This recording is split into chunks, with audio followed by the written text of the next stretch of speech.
Welcome, ladies and gentlemen, to the Snake Pit Podcast, your one and only stop for all things entertainment, all things homegrown. Coming to you out of Toledo, Ohio, I'm your host, Jake Pilewski. You can follow us at jakepilewski.com. That's Pilewski. The Snake Pit. All right, ladies and gentlemen, this is officially the second season of the Snake Pit Podcast. I'm your host, Jake Pilewski, and this season, actually, I'll be introducing co-hosts with me to help me, and more so, I guess to make it a little even playing field. Today, my co-hosts, well, once upon a time, she appeared on the podcast as an author, Amanda Milliken, but now she's had a name change, and it might come across a little biased, but I'm a big fan of her name change. What is your last name, Amanda, now? She can't even say it. Pilewski. Yep, that's my wife, so she'll be joining us.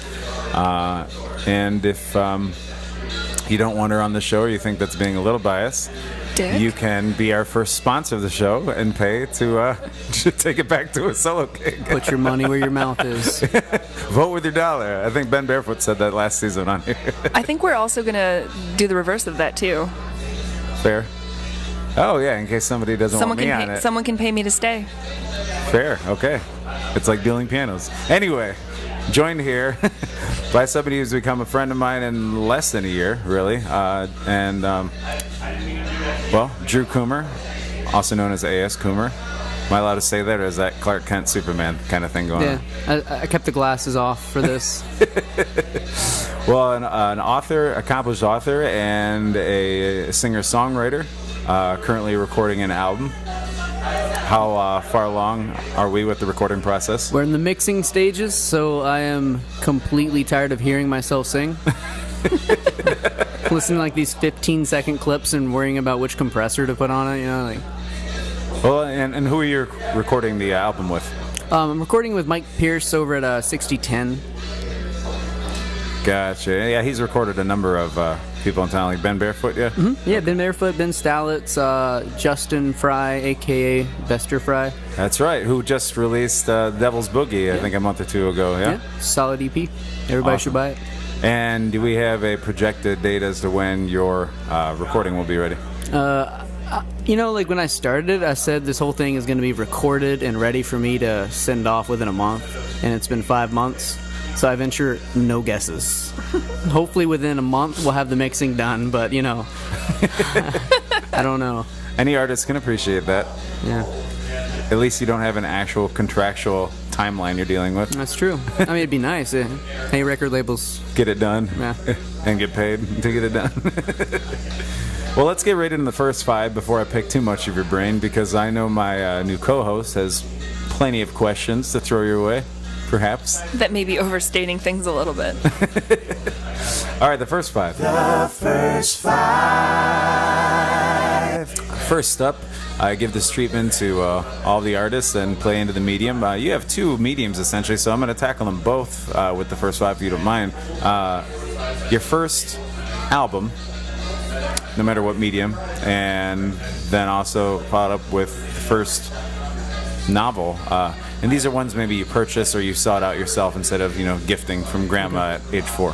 Well, as embarrassing as it is, the first album that I bought was Shaggy on tape. Mr. Boombastic was my jam. Yeah, see, she's got it. No, she probably actually has it. That's what. I don't.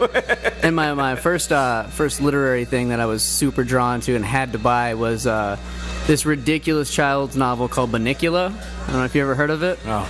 It's a bunny from Transylvania who drains all of the life force out of vegetables. He was found in a movie theater where Dracula was playing. It's wonderful. There's a movie, too, and it's great. It's not live action, is it? No, it's cartoon. Okay. There needs to be a live action Bunnicula. Like the guys that did Howard the Duck would be great. Oh, man. For that. Yeah, it'd be great. It's wonderful. I've got 3 of them at the house, just saying, if you guys want to read them, because I bought them within the last 5 years again. I would love to. We could read it to our nephew. He might enjoy it. You can read it to yourself. It's wonderful. With the lights out. Candle going. Oh, perfect. Yeah, we need some kind of illumination. Well, Well, the next question, I don't know how I can tie this into both author and musician. We'll do it from the musician standpoint. Your first live concert experience. Which is actually kind of cool because I'm getting ready to recreate it. My mom bought me and my brother tickets to see John Prine at the Louisville Palace when we were little, like real little. Like I think I was maybe 10, maybe 9, and my brother's 4 years younger than me. And I had a sign that I held up that said John Prine for president. And for Christmas, for early Christmas present, my mom just bought me and my brother tickets to go back to Louisville Palace to see John Prine in a month. And at the time you make a sign like that, and of course it's just kind of like a ha-ha. But nowadays, who knows, right? I think John Prine would be the better option. All bets are off. Now The Rock's talking about running, And Kid Rock. it would be pretty cool, though, to have, totally two very different rocks. Rock and rock together Imagine as a running The team? Rock. I mean, you don't really need a military or foreign policy anymore. You just look at him. Yeah, right? He'll mess you up. And he already has, a move named after the people. So clearly, The people's elbow. Yeah. Oh, man. he's the people's champion. Why not have the people's president? I guess that's part of the long arm of the law, huh? I just cringed internally. Mine wasn't internal. I know, I saw it. What, he was in that remake, though, from the 70s movie about being a sheriff. What was that called? Walking Tall? Walking Tall. Oh, I never saw that. Yeah, that's where I thought you were going, and then I realized the arm. Okay, now Yeah. I get it. See, I always think too far into these things. All the time. No shit. We'll censor that out. No, we won't. Yeah, I know. No, not at all. Have you ever gone to a book signing? I mean, I guess that could be like a concert, right? Yeah, I've been to several. Probably my favorite one that I went to, I saw Billy Collins, who was the U.S. Poet Laureate for several years in Kentucky, reading at the Van Meter Auditorium on Western Kentucky University's campus, and that was a good time. I don't know if you ever read, I don't know if you guys like poetry or not, but Billy Collins is so accessible. And that's not a bad term. Like, people say that like it's, a terrible thing to be accessible, but he's wonderful. I mean, if the more people you get to read something and get into it, I mean, it doesn't necessarily. We've talked about this before. It's no different than pop music. There can be such good pop music. There is such a thing, Yeah. Look at what Lana Del Rey's doing, Yeah, To me, that's good pop music. absolutely. Fourth question, right? We're on number 4 already. Are we? No, not? we're on 3. Oh, we are on 3. How many beers you had? Well, no, I'm just getting ahead of myself since we're doubling them up, So, third question. So I always write them down. And we all Google what the third question is. The third question. Somebody can go listen to the YouTube channel and figure out. That's right. If you could do a duet or collaboration, and this could be fun from a musician standpoint and from a writing standpoint. You can say alive or dead. That's become a thing on here. So whichever way you want to take it. Well, I mean, like songwriting, I don't think you can really top John Prine or Bob Dylan. Like, if I could do a songwriting thing with one of those two dudes, I would learn a lot about the craft. Another option for songwriting, I think it'd be really fun to experiment with Tom Waits in his studio. I remember reading those interviews where he was like, I was trying to find the perfect sound, and so I took a 2x4 and slapped the shit out of the barn with it. I'm really open to trying shit like that. But for writing, I think if we could wake up Kurt Vonnegut again for a little bit, I think he'd be a really interesting guy to hang out with and try to write a novel. That'd be fun. I think you'd also fit pretty well with Chuck Palahniuk. Yeah, I really liked Snuff. I like that book a lot. And what's it, Survivor? That was a fun one. Dude, that's my favorite. Yeah. She's a big fan. She went to one of his book signings. Oh, cool. Where was that at? Oh, it was a bookstore up in Ann Arbor. Borders, I think. And it's not there anymore. But it was amazing. Yeah. He told us a short story, and I don't think it's published anywhere, and I can't remember all of it, but it was just the coolest thing in the whole world. Yeah. Is he as strange of a guy to talk to as he plays it out on the page? Yep. Yeah. He's a weird motherfucker. You wonder sometimes, though, Yeah. It's good. Well, no, I mean, like, when people take someone like Marilyn Manson, you and I have talked about it, at face value, they see the image and stuff. They don't really listen to the lyrics because they're already freaked out by the whole, like, theatrics of it and everything. But when you really listen to his lyrics or even read him without seeing him or anything, and then you hear him talk, Dude's very, very well spoken, very well thought out, and so that's you never know because then you have somebody like Rob Zombie who seems equally as freaky with the theatrics, but then he'll tell you, oh yeah, it's just Stage presence. yeah, it's smoke and mirrors, really. Yeah. So you never really know. That's why I wanted to ask about Chuck Palahniuk, because I feel like Fight Club might be a true story sometimes. I feel like Fight Club, I know you're probably going to hear to this, but I think Fight Club is probably the one thing where, like, the movie was better than the book.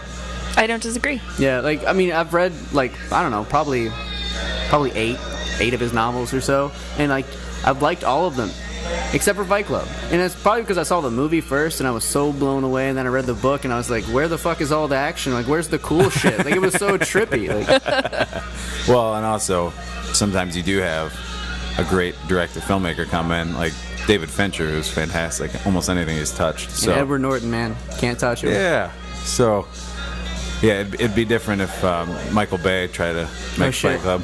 I don't know, man. That last scene might be cool as fuck, right? If anything else, Right. that would have been an explosive scene. Hopefully, it didn't just ruin Fight Club for somebody. But I mean, that ship has sailed. Okay. and out of context, it still makes no sense. Yeah. For some people, it still doesn't make any sense. So. Sorry. Plus, we would end up getting Megan Fox instead of Can we what's her face? Tim Burton's wife. Oh yeah. Helena Bonham Carter. Yeah. Well, Imagine ex-wife, right? Ex-wife? I don't know. I think they're ex-wife. You I don't know know. this stuff, don't you? Yeah, they're not on TMZ. I'm sorry. Yeah. Yeah. I need to follow them on Twitter as soon as we put these headphones But off. regardless, we would have got Megan Fox. That'd have been a Michael Bay movie. Yeah. And She's a terrible April O'Neil. That's all I'm saying. Oh yes. Right? Oh, at the same time, those were some pretty creepy turtles too. Yeah. but have you seen her thumbs? Microwave turds. Like. Ew, what? Have you seen her thumbs? No. See, she notices the weirdest They're stuff. deformed. She always tries to hide them. Wow. I'm pretty sure it's because she was made in a test tube somewhere, right? Like she's like your stereotypical Hollywood like actress.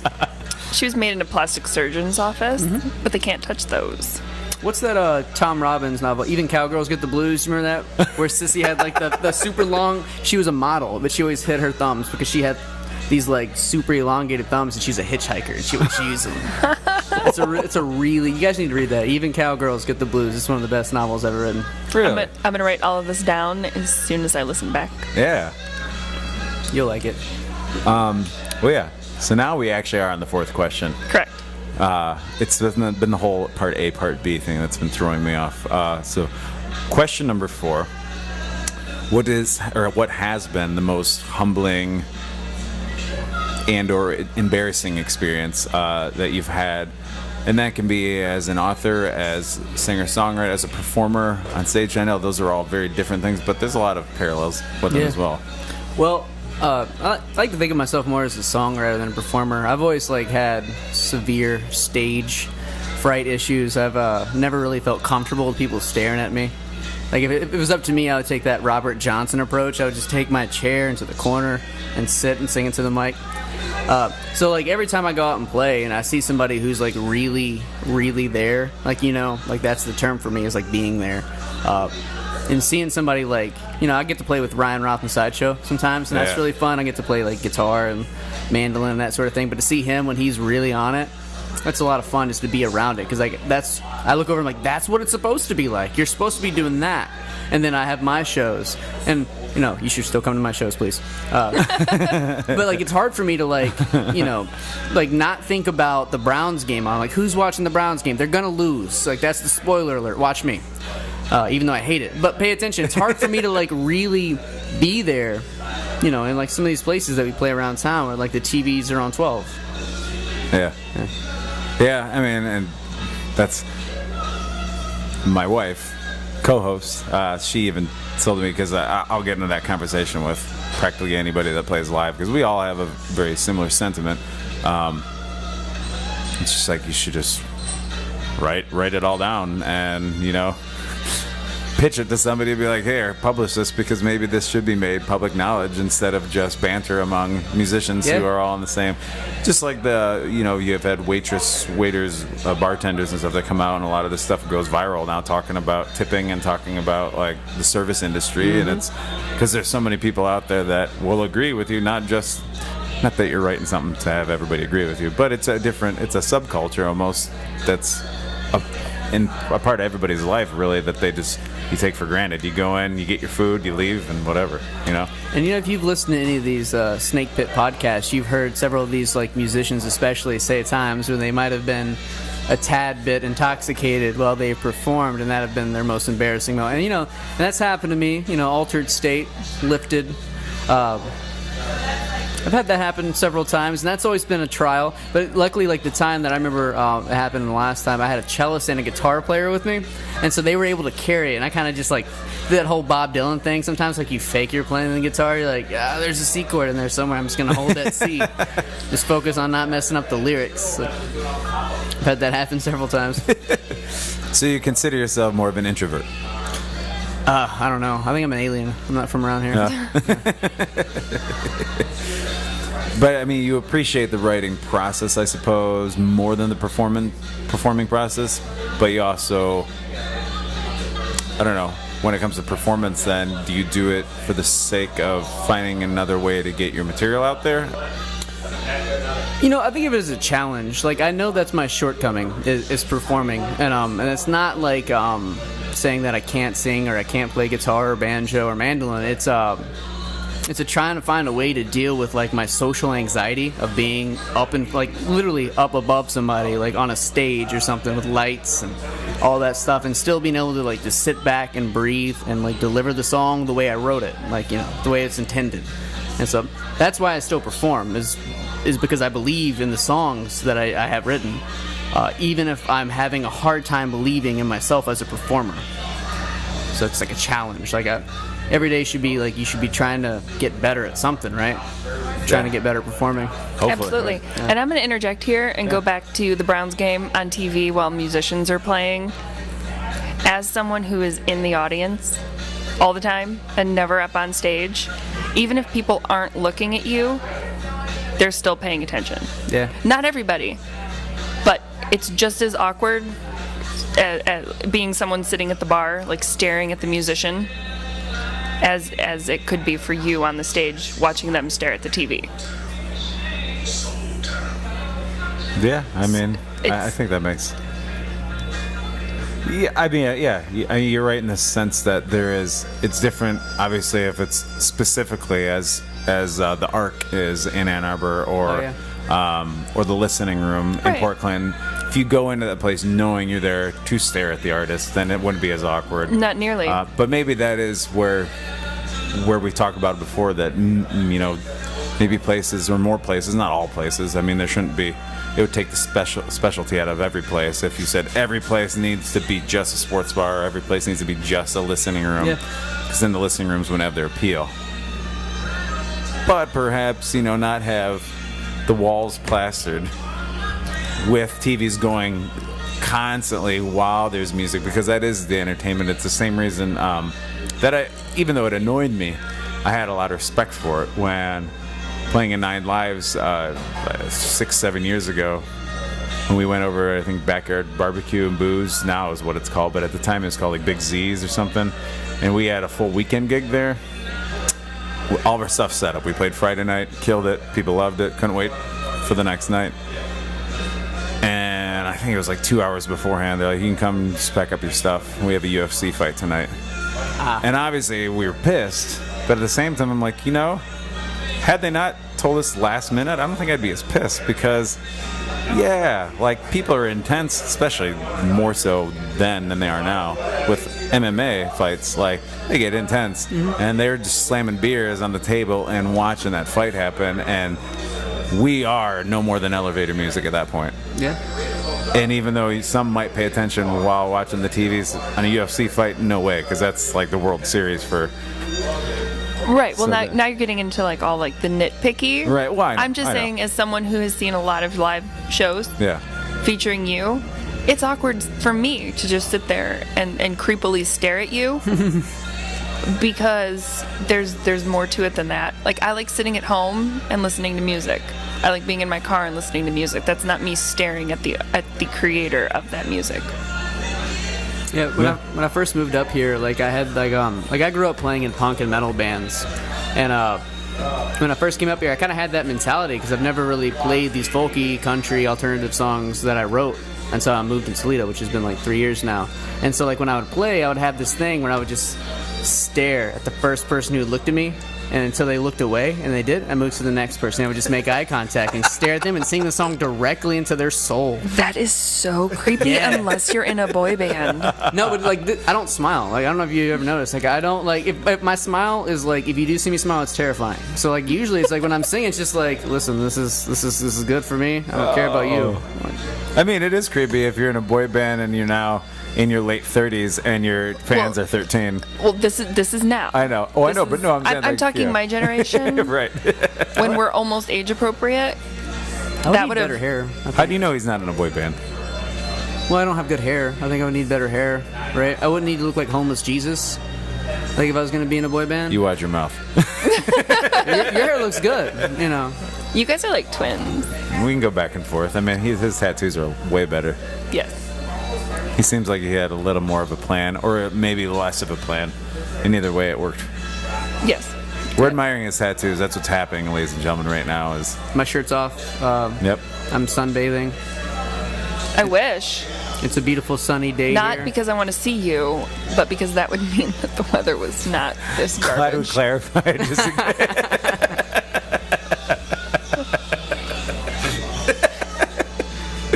It's like all over the place. Whatever, it's cool. We could be on a yacht. Yeah, we're on a yacht right now. Speaking of, this has nothing to do with speaking of yacht. Fifth question, though. I mean, I have bombed this interview thus far.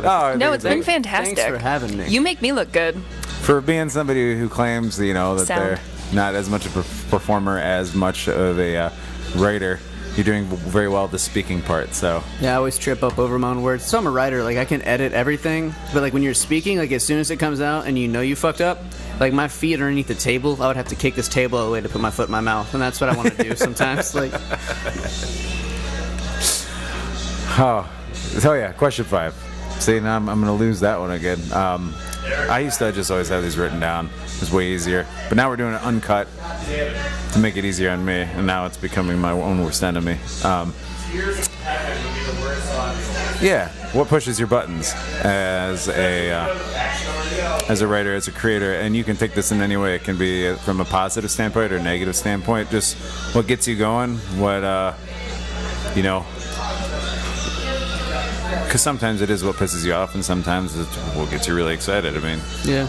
I think, well, naturally I'm a negative person, so I've been really trying to focus on the positive things that I like, as opposed I'm trying to structure my life where I am now and focus on the good things instead of just bitching about everything, because that's been my like status quo since I was little. It's like, man, you know what sucks? Everything. Let's talk about how everything sucks.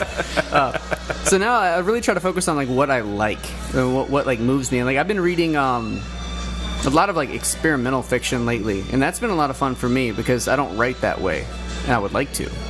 And a new way to tell a story is always a new way to do anything. Like I'm that kind of person who gets really stressed out about thinking about I'm going to be the same person for the rest of my life. If I have to do the same thing the same way over and over again, like I might as well quit. Like check out. Like writing to me is this thing. It's like this concentrated zen. You get to wake up. For me, it's a morning thing. You wake up every morning and try to tell a story in a new way, whatever project you're doing. And to wake up and tell the same story every day, the same way, like to me, like Groundhog Day is a horror movie. It's not a comedy for some parts of it, Like that's straight nightmare. So that really pushes my button. Is when I read the same novel written the same way over and over again. Like there's so many of those people. Janet Ivakovich or whatever, like One for the Money, like all those. There's like 20 of them. that is Janet Ivanovich. Yeah. It's like a formula. Like it's a copy and paste. Like I don't know, man. That would stress me out. So I try to focus on. See, like I said, I was gonna be focusing on the good stuff, and I went straight negative. I was already talking shit about somebody. See what I mean? I don't think it's. But you're not being an asshole about it, though. No, you're just saying what you don't like. Because for me, I don't read her, but the appeal to that is it's episodic. It's like a TV show that I would enjoy to watch, where you know what you're getting, and you have these same recurring characters that are just doing different things. Yeah. Because there's plenty of authors that I read that are like that. See, I've always hated sitcoms. Like, like Friends, and like, everybody loves Friends, or even a show that doesn't do anything like Seinfeld. Everybody loves Seinfeld. I fucking hate that stuff. Like, I just couldn't do it. I don't disagree. She's had to educate me. She, as in co-host. He's pointing. Mrs. Amanda, actually, right? No? I don't like any of that. Ms. Amanda? Can you just call me Amanda? Amanda. She's taught me on that because when it comes to television and when it comes to most movies I can get away with it a little more because it's an open shut case most of the time. If it's a stupid comedy, whatever, we'll watch it. It'll be done with it. Certain sitcoms, or even my big thing is always network television, where I feel like they're caring more about, well, we have these sponsors we have to make happy, and in order to attract these sponsors we need to get this demographic, and it becomes a numbers game and they forget about the content completely. For some people, they just enjoy the hell out of it because Amanda said, you come home from work, the shoes off, get the dinner ready for your kids, run them to soccer practice, whatever, and all you have is 45 minutes to plop down on the couch and enjoy a little bit of escape. And maybe that's the difference between, I don't know, just people in general, where I have a hard time escaping into something that I don't buy into, that I call bullshit on from the get-go. But I can relate that to, like, to each its own, really. Yeah. I mean, at the end of the day. I think that's probably, like, if you go back to music, switch to the other side, like, that's why, like, straight cover bands are so popular, right? Because, like, nobody wants to try. Because if you hear a new song, you've got to, like, filter that through you and, like, your experience and what that means to you. And, like, it's more than one thing, not just the lyrics, not just the vocal delivery and the music. It's all that combined. It requires more attention. Yeah. And, like, more things moving. It's easier to not try. And, like, I always feel like if I didn't learn or try something new every day, like, I didn't really enjoy that day. And I think that's why change is so important to me. And, like, new things are so important. And I can't buy into the whole sitcom, do you find yourself band. Bored easy then? Yes. Yeah. And I think that must be a personality trait, because I'm the same way, where it's really easy for me to get bored if I find myself in what seems like a Groundhog Day-esque kind of vicious cycle of, we're creatures of habit, and yes, like, there's certain habits I enjoy, knowing that, okay, it's 4:30, I'm going to get off my job because it's Tuesday, but then I love the possibility of something different happening that night, and something different happening that week, and just something at least a little bit always changing, because otherwise I just go mad. Yeah. And I know some people just love that comfort. Some people love just knowing that everything's going to be the same because I don't have to worry about it. I don't have to think about it. See, I can't stop thinking. That's the problem. I think that's why I can't do that. What do you think, Amanda? I mean, I'm not even sure what I think, because I enjoy imagining living in a world where Kiefer Sutherland is president in the show that I watch. Like, that's awesome to me. See, it's like my little escape. It's where I can give my eyes a break from reading. It's just this whole different fictional world. Is it always good? No. Is it always fun? No. But it's kind of like this escape. Some people choose to do music. Some people choose to write. Some people choose to watch.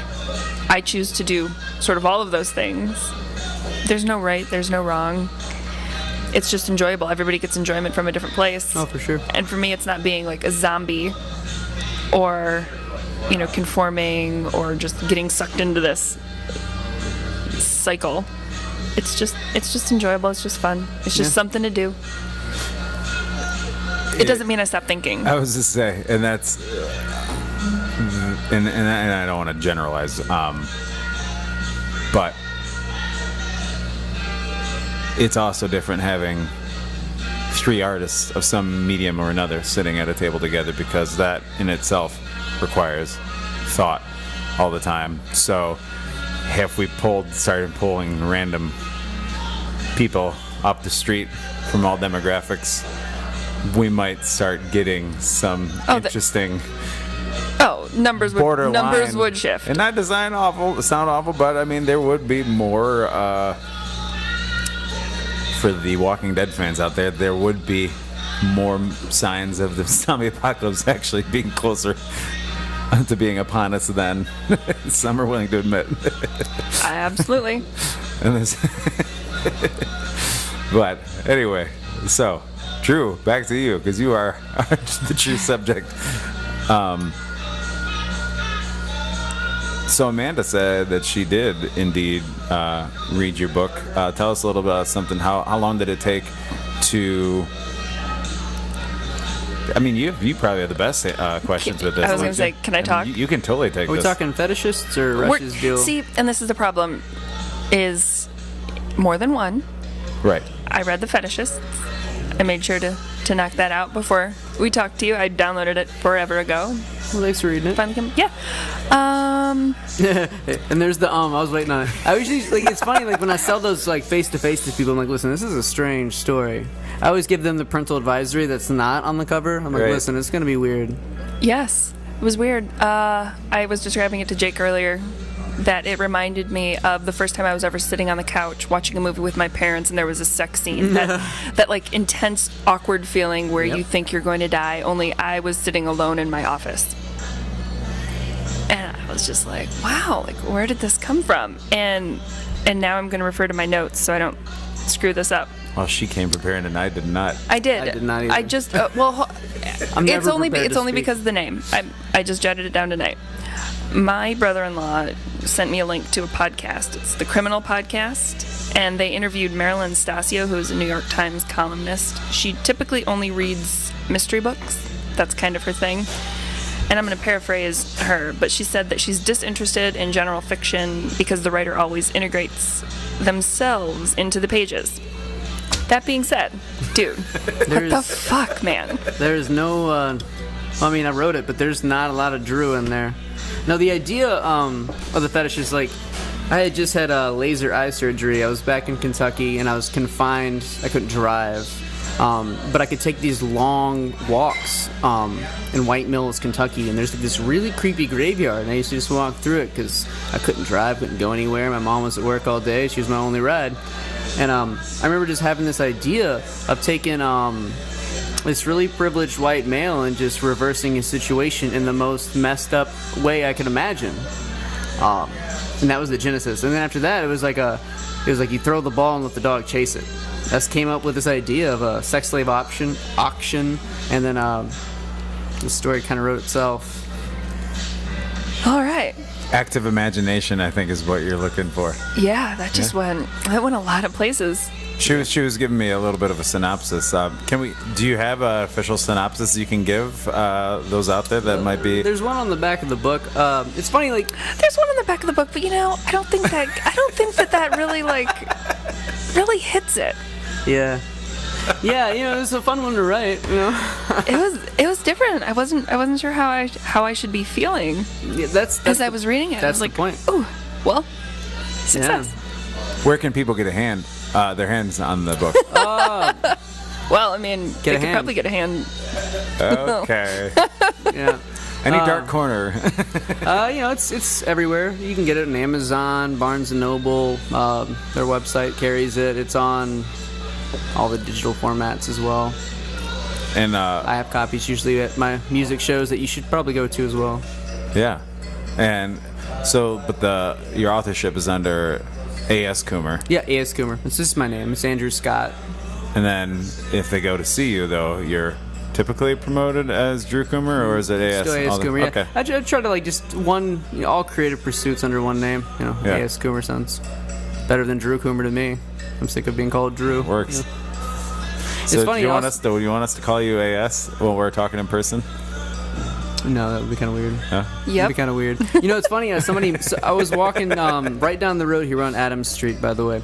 Right down the road, there's this bar called the Ottawa Tavern. And I remember the first time I played there, they were putting my name up on the marquee, and I think it was Zach Jacobs. He put an extra S that said "Ass Coomer" on there. Yeah, he did. Yeah. I was waiting for and it. And I was like, "Do you have any more letters? Can we just make it Ass Creamer at this point?" Like, I would have probably put a vertical stick on the left side of the second O. No? Would that work? No. Ass cooler? No, never mind. No, Coomer? No, never mind. The idea was there and you failed. Yeah.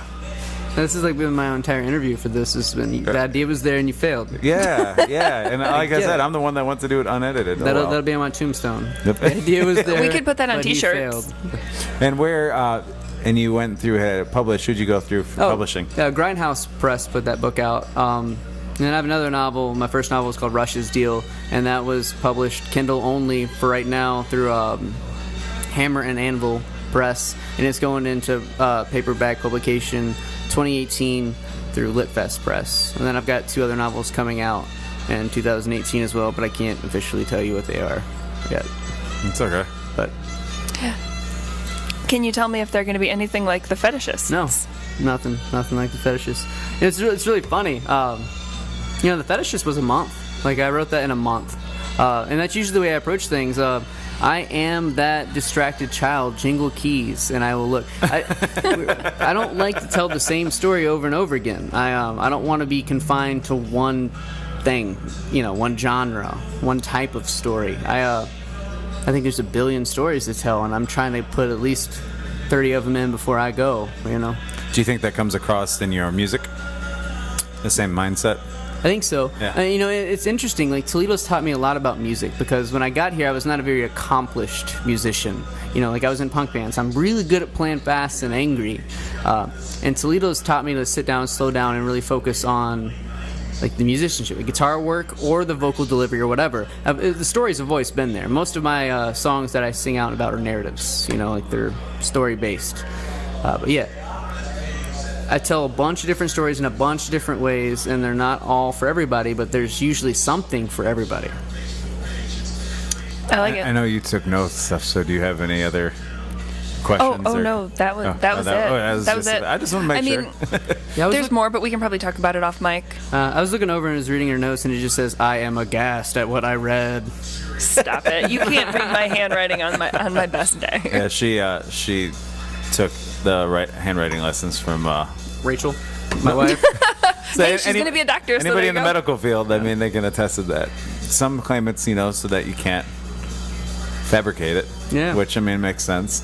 Others, I think they're just like, oh, I'm a doctor, so have fun.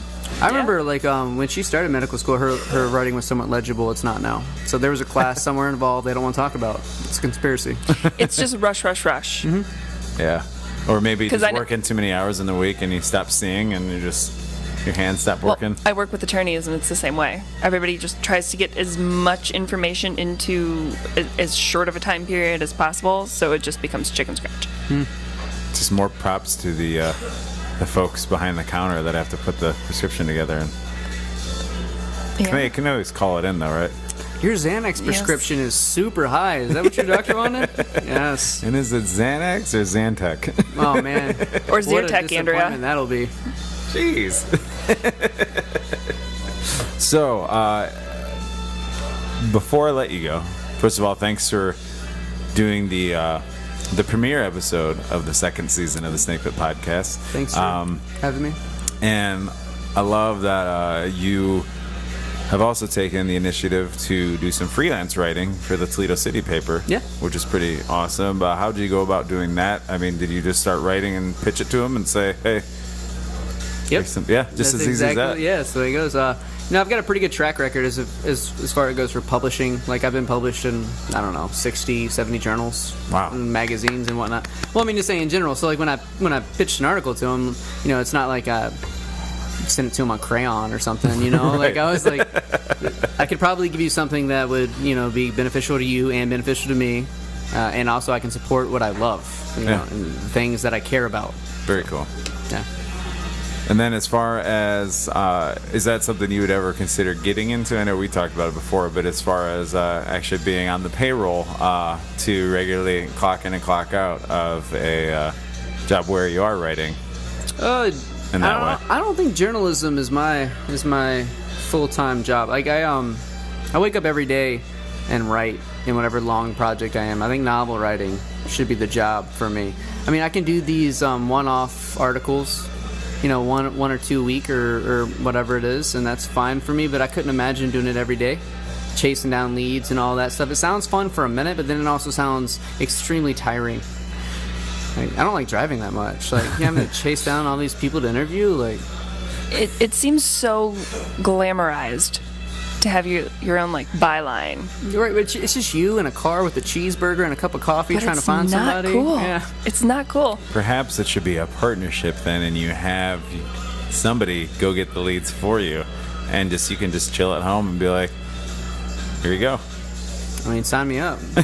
You can make. Yeah, I mean that sounds like a great gig. You want to do the legwork, bro? I'm in. I mean, I can make a complete sentence. I can write it. I can't speak it, as you guys have probably noticed. No, by you now. did. You've done really well. Very well. Really well. And to top it off, as clearly an accomplished writer and, I mean, accomplished musician, really, and it all goes back to writing. Do you have any advice for any other artists out there or any aspiring artists, whether they're trying to do it or whether they're just trying to, I don't know, get their feet wet? You know, Yeah. advice, no matter which way. Yeah, I I'm would gonna say, send if you want to make your life being in the creative pursuit of whatever it is, whether it's music or writing or being an artist, you should really be your own worst boss. Like, no one is gonna force you to do this shit that you love and you believe in if you're not gonna force yourself to sit down and do it. I would make sure and make it a point every day to have your time aside for it.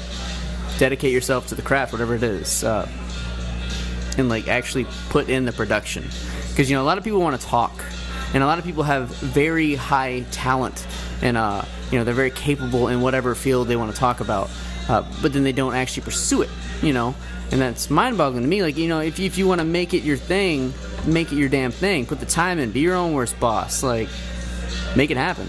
So that's what I would say, is be your own worst boss, because I've had a lot of shitty bosses. I've had a lot of terrible jobs, and I want to make this thing work, so I've got my own system in place, and my own system is not for everybody. But Would you ever be open to sitting down and talking with somebody if they approached you after listening to this and they said, well, I mean, I need a little more than that. Can you kind of show me the way, or at least give me some extra pointers as to how to be my own boss? yeah, to an extent, you can't really walk somebody through the act of writing a novel and it be a completely original thing. But I'm always down to help somebody. It's not like I'm saying I'm a big deal. What's fucking Drew Coomer's advice to somebody? But yeah, if anybody wants it, I'll give it to them. I'm an approachable person for the most part. I mean, I look homeless, but I'm not. Well, advice from anybody that's actually doing it versus just talking about it, I think, is admirable, one way or another. That can be said, as you said, with any medium. And as we are talking about it here right now, we're talking about it because we've done it and we continue to do it, and there's no stoppage in our future as far as continuing to do that. I mean, I think maybe doing this right now, what we're doing, is a way for me to keep from getting bored from living the same, every day too, and getting an education through conversation with others. So I appreciate you being on here and spending your time to do so. This is A.S. Coomer, but call him Drew to his face, but write it down as A.S. Yeah. Thanks for having me. I've had a good time. It's not confusing at all. I really appreciate This has been great. It was a great start to the second season. Join with my co-host, Amanda Pilewski. Whose novel will be out soon. Hopefully. Fingers crossed. And Hopefully. what name will that be under? I may borrow a page from Drew's book and just do the A.M. Milliken. Honor my father. The Irish roots. Because That's a cool ass fucking name. That's why. That's all you gotta say. Yeah, I mean, there's because probably that's a cool ass fucking name. there's probably more Milliken pubs than there are Pilewski pubs. So I don't know. There's Might be a one in Pilewski. Orlando. Or no, outside of Pilewski? Orlando. No, Milliken. I was like, really? I've never heard that anywhere else. Pilewski? Yeah, most people haven't. Oil City, Pennsylvania is the only other place that I've heard it, and I'm related to them, so. This is so fascinating. Yeah, I know. We're just ratings are going up now. Here comes the sponsor calls. No, everybody. We have to go answer the everybody already calls. turned this off. Nobody is actually listening anymore. Well, for the first time, we're coming from the attic. So again, thanks for being here, AS, Drew, Thanks for having me. I really appreciate it. and look forward to his one of many next books, many next articles, and Toledo City Paper, and of course his upcoming album. And you you can visit him at ascoomer.com. Oh, thank you. You're welcome. I feel like you should have done that, but hey, I suck at this. a woman of research. Thanks for being here. Thank you. You can follow us at jakepilewski.com. That's Pilewski. The Snake Pit.